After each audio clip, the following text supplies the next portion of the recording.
1968, Arkansas.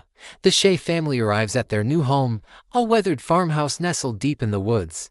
It seems peaceful, but the walls hold dark secrets. Emily Shea steps onto the creaking porch, a shiver running down her spine despite the warm summer air. Her husband John laughs, squeezing her hand. "It's perfect, honey. A fresh start for all of us."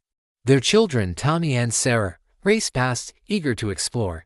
Emily forces a smile, but can't shake the feeling of unease settling in her stomach.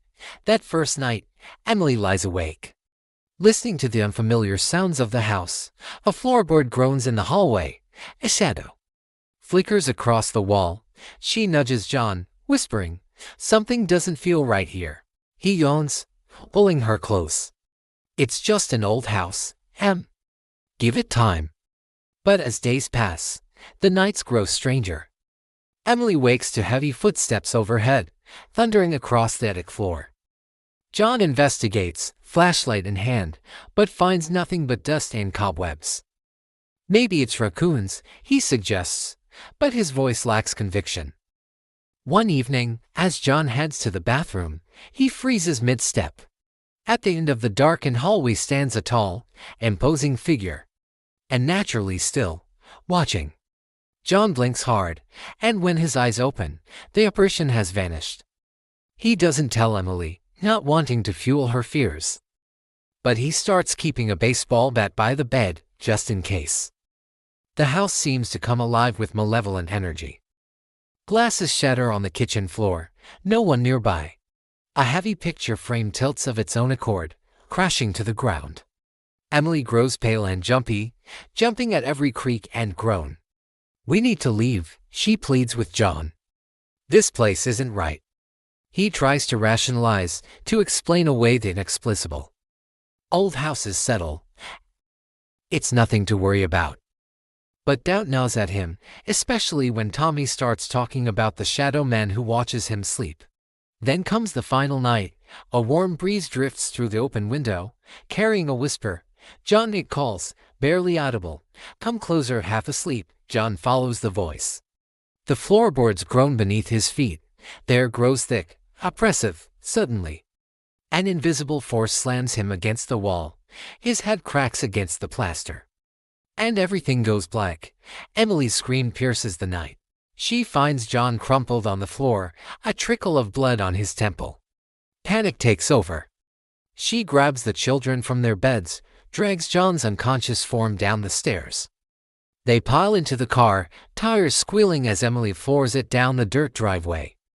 In the rearview mirror, she swears she sees a dark figure standing in the upstairs window, watching them flee. The Shays never return to claim their belongings. The house stands abandoned, paint peeling, weeds choking the once tidy yard. But on quiet nights, when the wind is still, locals swear they can hear whispers drifting from the empty windows. Years pass. The story of the Shea family becomes local legend, whispered around campfires and at slumber parties. Some call it superstition, others swear it's true. In 1975, a group of teenagers, fueled by curiosity and bravado, decide to explore the infamous Shea house. They bring flashlights, cameras, determined to debunk the ghost story once and for all. As night falls, they creep up the overgrown path. The porch steps groan under their weight. Inside, dust coats every surface, cobwebs drape from the ceiling like tattered lace. "See," the ringleader, Mike, declares. "Just an old, empty house." But as they climb the stairs, the temperature plummets. Their breath fogs in the air. A door slams shut behind them, making them jump. In the master bedroom, they find a chilling sight. On the wall, barely visible beneath years of grime, are 5 deep gouges, as if something with massive claws had tried to claw its way through the plaster. A low moan echoes through the house. The teens freeze, eyes wide with fear. "It's just the wind," Mike insists, but his voice trembles. Suddenly, every door in the hallway flies open simultaneously. A gust of icy wind whips through the house, extinguishing their flashlights. In the pitch darkness, they hear heavy footsteps approaching. Panic takes over. They stumble down the stairs, tripping over each other in their haste to escape.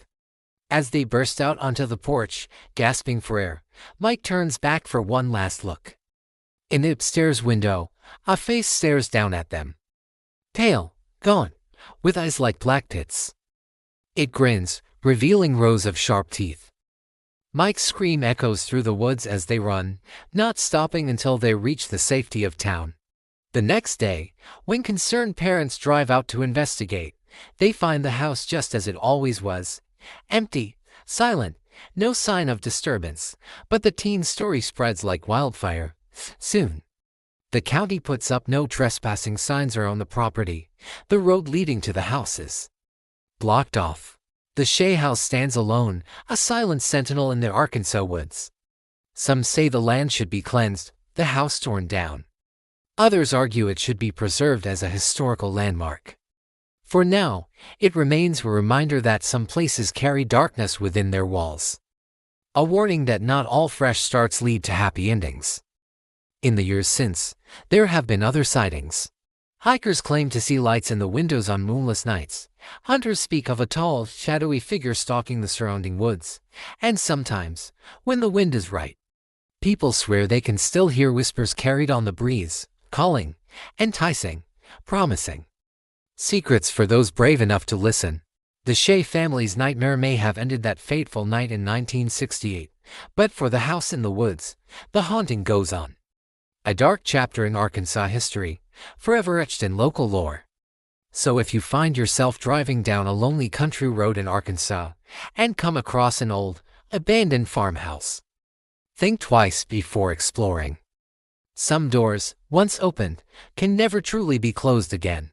For in that house, something waits, patient, hungry, ready to claim its next victims. And as night falls over the Arkansas woods, the whispers begin anew, calling out to the unwary, the curious, the non-believers. Come closer, they say. We have such things to show you.